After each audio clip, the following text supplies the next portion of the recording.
Can you guys hear me now? So, yeah, it was a tough game against a really tough team who their execution was a little bit better than ours in front of goal. And, yeah, we gave up another set piece that isn't indicative of how we usually defend. And so tough to swallow a loss, but against a good team. But I thought we showed some good positive steps. Yeah, Rumba, I'm just kind of curious what maybe information you got from the referees on Tyler Boyd's disallowed goal. I guess I don't know how much you want to say, but do you feel like it met kind of the standard for clear and obvious? I'm not exactly sure it met the standard, but the call was made.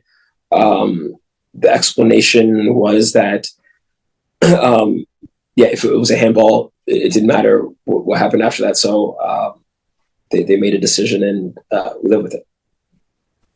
Yeah, when you look at both that decision and the other VAR decision that seemed to go against you guys, how do you keep the guys motivated to make sure we're still in this game? This is still a competitive match and something that we can go out and win, even though it didn't happen tonight. Yeah, I don't think it's during the game. I don't think there just needs to motivate players. You saw from till the end of the game, they ran, they worked, and tried to fight back. And so commend them on that. And in the locker room, we had an honest conversation about our execution and also about the positive strides that we're making. And so, yeah, I think they're all motivated, and we're in a good position, and we hope to continue to keep climbing. Rumba, you said it yourself. The Crew are a great opposition, and they play really well. They're probably the best team in the league. But from your perspective, seeing both of these teams go at each other tonight, how far is Nashville SC from that, really, when you look at what you have so far and comparing it to somebody who won the championship last year? I told the guys I don't think that we're far off. I think that there's small little details, but I think if you take away the set piece that we give up, I thought the first half was pretty even, going back and forth. I thought we started well in the second half, and as you're pushing for a goal, sometimes you get exposed. And so I think that there's some things that I think as we continue to get better at, I think we still have time in the season to make sure that we finish as close to them as possible in the execution and what we're trying to do. So I don't think that, they've had a long string of wins and games where they show their quality. I don't think that we're very far off at all.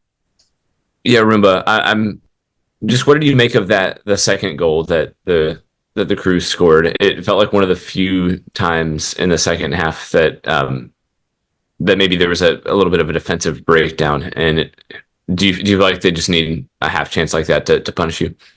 Yeah, I think that whenever you play, you're going to give up opportunities to any team, and they're a very good team. And so they punished on us on that.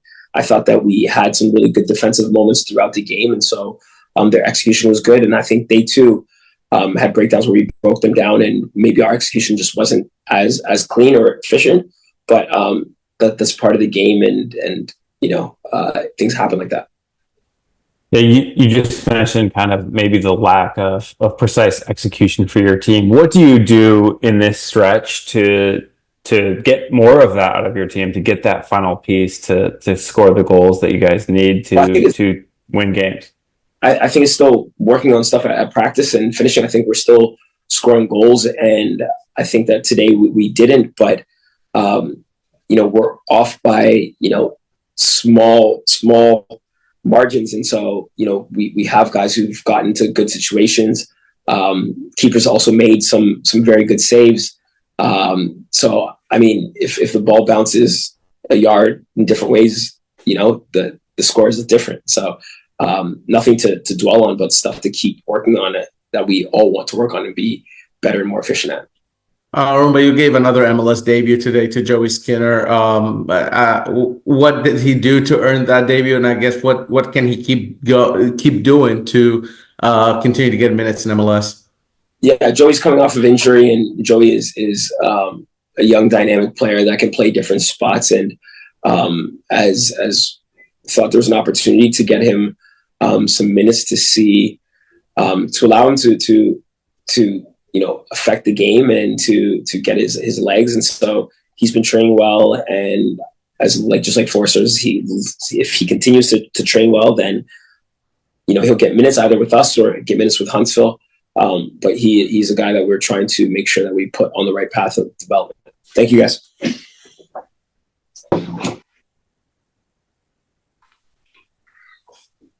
Yeah, obviously a little disappointed that we gave up another goal off a set piece. I got to do better on the clearance to prevent the corner in general, and then we just got to do better overall as a team to prevent another set piece goal. And then the other one was in transition. So when you think about Columbus and the way that they play, I thought for the most part we did actually a decent job trying to step in. It's very difficult with their rotation of players, but I thought we did an okay job. Won some balls early in the first half that we could have probably capitalized a little bit more on in transition. But yeah, it's a tough opponent, and I wish we could have came out a little bit more. Yeah, Walker, you mentioned the disappointment there. When you look at kind of the big picture and maybe earlier in the season, especially less so recently, but how many kind of close calls you guys have had? How do you feel about kind of where it fits into the big picture season and maybe how the season could have gone differently if a couple of these kind of bad luck moments had gone the other way? Yeah, I mean, it's going to happen throughout the course of the season. You hope that it ends up balancing out somewhat. So hopefully that means we get a few more optimistic moments later on in the season, so it'll balance out a little bit more.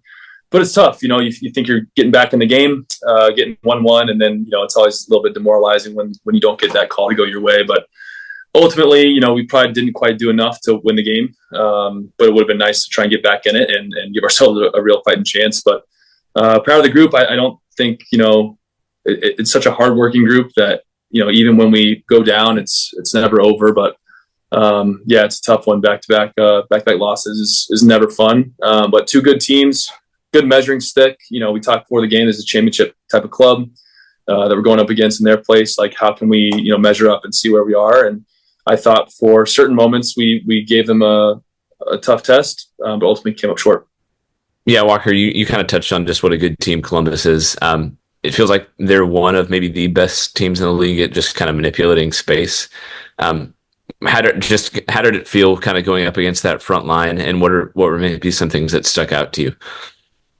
Yeah, you're right. I mean, the way that they rotate and have players that can, go into different pockets, different spaces, their forwards can drop in into attacking positions. Wingbacks can get in behind off of long balls from the center backs. So if they have time on the ball, the center backs, they can usually find pockets because of the spaces that they take up.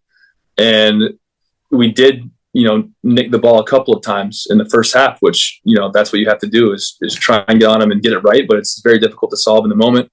And so ultimately, like I mentioned, we did a pretty reasonable job. Not amazing, but not horrible. Not as bad as I think it'll look when we go back to the tape on just preventing them from their actual combinations in play of creating real scoring chances. You look at the goals, set piece and transition.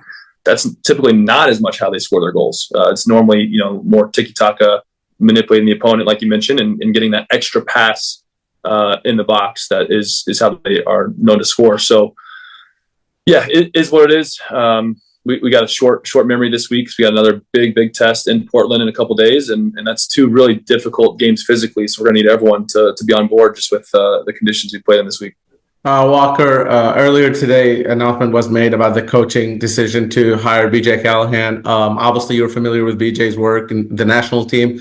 Have you spoke to him since then, and what are just your initial reaction to the hire? Yeah, I have. Really excited for BJ, really excited for our team and our club, the chance to have, second coach in MLS club history come in and be a guy that's not only going to be a great coach for us, but a great person. I think he's going to really connect well with the players. I think he's going to build a lot of really good relationships, especially with some younger guys who maybe are looking for opportunities. Everyone's going to have a fresh slate, and I think he's going to be open to the competition within the group and see the pieces that we have here and be encouraged. And he's going to push us and challenge us to probably be a little bit more efficient in the way that we press, in the way that we can create, attacking movements and goal scoring opportunities. So I'm really excited for him. I think he is such a hardworking guy, really deserving of this next step in his career, and I think we're lucky to have him.